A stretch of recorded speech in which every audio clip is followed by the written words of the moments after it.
नमस्कार मित्रों, हमारे इस YouTube चैनल शिव शक्ति ज्योतिष समाधान में आपका बहुत बहुत स्वागत है। आइए आज कुछ नए विषय पर हम बात करते हैं। विषय है कौन सी वो जड़ी है जिससे सूर मजबूत हो सकता है। सूर अगर मजबूत है हमारा जन्मपत्री में तो बहुत से हमको लाभ प्राप्त होते हैं। सरकारी पद प्राप्त होना, नौकरी जो चल रही है, कोई सी भी प्राइवेट सेक्टर हो या सरकारी सेक्टर हो, उसमें उन्नति होती है। सूर्य अगर हमारा प्रबल है तो हम रोग व्याधियों से दूर रहते हैं, अनेक प्रकार के रोग हमको नहीं घेरते हैं। सूर्य की प्रबलता से पिता से हमारा बढ़िया संबंध बना रहता है और सूर्य अगर प्रबल हो तो बहुत कुछ जीवन में प्राप्त हो जाता है। कभी धन धान्य की कमी नहीं होती है, समाज में बहुत इज्जत सत्कार बना रहता है। अगर सूर्य कमजोर हो तो फिर तो शास्त्र कहता है कि अगर सूर्य कमजोर है, वैसे तो सूर्य कमजोर होते नहीं हैं, क्योंकि सूर्य नारायण तो सभी को प्रकाशित कर रहे हैं, त्रैलोकी को प्रकाशित करने वाले देवता हैं। लेकिन कुंडली के अंतर्गत कई ग्रह योग ऐसे आ जाते हैं, षष्टम अष्टम में होना, कई प्रकार से राहु के साथ होना, ग्रहण योग बन जाना, शनि की दृष्टि आदि में आ जाना, इस प्रकार से सूर्य कमजोर भी हो जाते हैं कुंडली के अंतर्गत। अगर वह कमजोर हो रहे हैं तो फिर कई प्रकार की व्याधियां हमको घेरने लगती हैं। हड्डियों से संबंधित रोग हो जाना, नेत्रों से संबंधित रोग हो जाना, पिता आदि से नहीं बनना, सरकारी पद में है तो नौकरी से हाथ धो लेना, कई प्रकार के समस्याएं घेरती हैं। तो इस बहुत सी ऐसी समस्याएं हैं जिनका निदान रत्नों के द्वारा बताया जाता है। भैया सूर्य आपका कमजोर है, आप माणिक धारण कर लीजिए। लेकिन आज के इस परिवेश में, आज के युग में, इस वातावरण में कैसे हम विश्वास कर लें कि माणिक सही है। और माणिक अगर सही भी है तो सस्ता नहीं आता, बहुत महंगे आते हैं रत्न। उनका उपयोग हम करेंगे, लाभ तो होगा, लेकिन रत्न सही मिले इसकी कोई गारंटी नहीं है। तो फिर शास्त्रों में हमारे ऋषियों ने बताया, वनस्पति शास्त्र जो है वह भी हमारे ऋषियों के अंतर्गत है। उन्होंने बताया कि आप सूर्य के निमित्त बेल की जो जड़ होती है उसको धारण कर सकते हैं, क्योंकि एक कारण और है इसमें सबसे बड़ा, कि रत्न जो है हमको फायदा करे ऐसा सुनिश्चित नहीं, क्योंकि जनपत्री देखने से ही पता चलेगा कि रत्न हमको फायदा कर रहा है अथवा नहीं कर रहा है।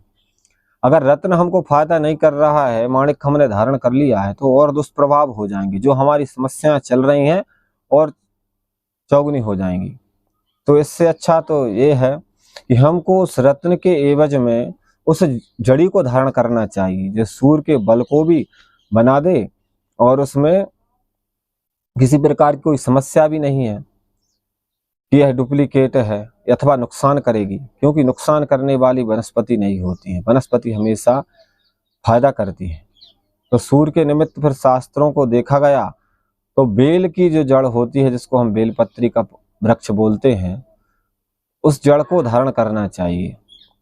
उस जड़ी को किस विधि से धारण करें, कब धारण करें और कौन से ताबीज में, कौन से कलर के, कौन से रंग के वस्त्र में धारण करें, यह प्रश्न उठते हैं। तो देखिए, गुरुवार का जो बताया था, गुरु पक्ष योग में गुरुवार के दिन केले की जड़ धारण करने से गुरुदेव प्रबल हो जाते हैं, बृहस्पति ग्रह प्रबल हो जाते हैं। उसी प्रकार रवि पक्ष योग अगर पड़ता है तो उस रवि पक्ष योग में आप सूर्य के निमित्त बेल की जड़ को धारण कर सकते हैं। शनिवार के दिन जाएं, थोड़े चावल पुष्प आदि लेकर, एक लोटे में जल लेकर जाएं और बेलपत्री का जो वृक्ष है वहां पर उस जल को चढ़ाएं, चावल फूल इत्यादि आप चढ़ाइए और उसके बाद जल चढ़ाकर उस वृक्ष से प्रार्थना करें, हे वनस्पति देवता, हम आपको निमंत्रण करने के लिए आए हैं, कृपया हमारे ऊपर जो समस्या है उसको दूर करें, धन धान्य की वृद्धि करें।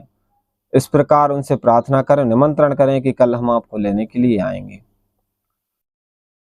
दूसरे दिन जब रविवार रहेगा तो रविवार के दिन जाना है उस बेल वृक्ष के पास और उस जड़ को बगैर लोहे की वस्तु से नहीं खुदेरना है, कुछ लकड़ी वगैरह ले लीजिए।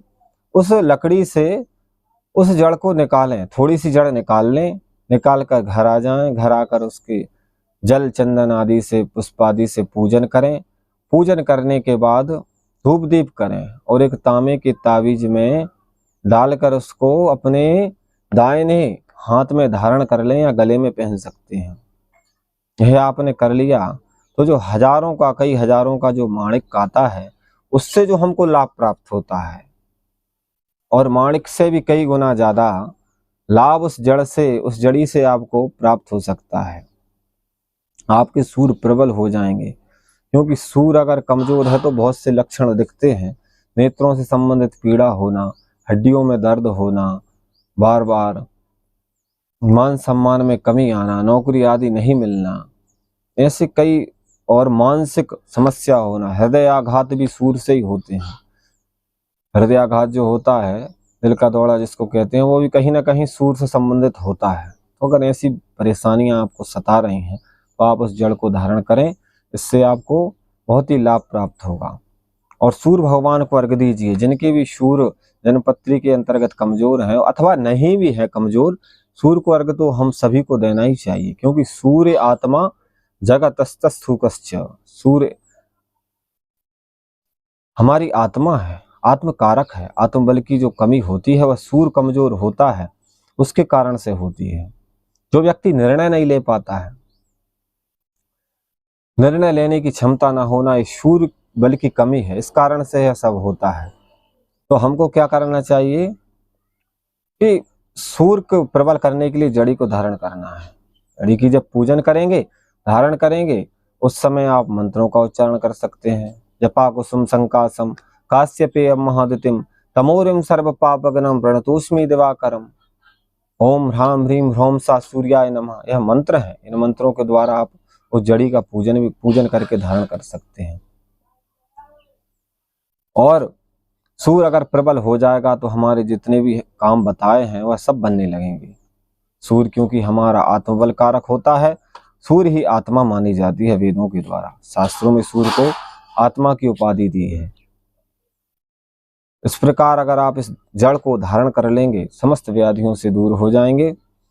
और भगवान सूर्य को नित्य अर्घ दिया करो। ओम घृणी सूर्याय नमः, ओम घृणी सूर्याय नमः मंत्र बोलते हुए एक तांबे का पात्र लें, उसमें थोड़ा लाल चंदन डालें और इस पात्र के द्वारा भगवान सूर्य को सीधे पूर्व दिशा की तरफ मुख करके अर्घ देना चाहिए। मंत्र बोलना चाहिए। जिनको गायत्री मंत्र आता है वह गायत्री मंत्र बोल सकते हैं, नहीं तो बहुत सुंदर बढ़िया मंत्र है ओम घृणी सूर्याय नमः, बहुत ही अच्छा मंत्र है भगवान श्री सूर्य देव का।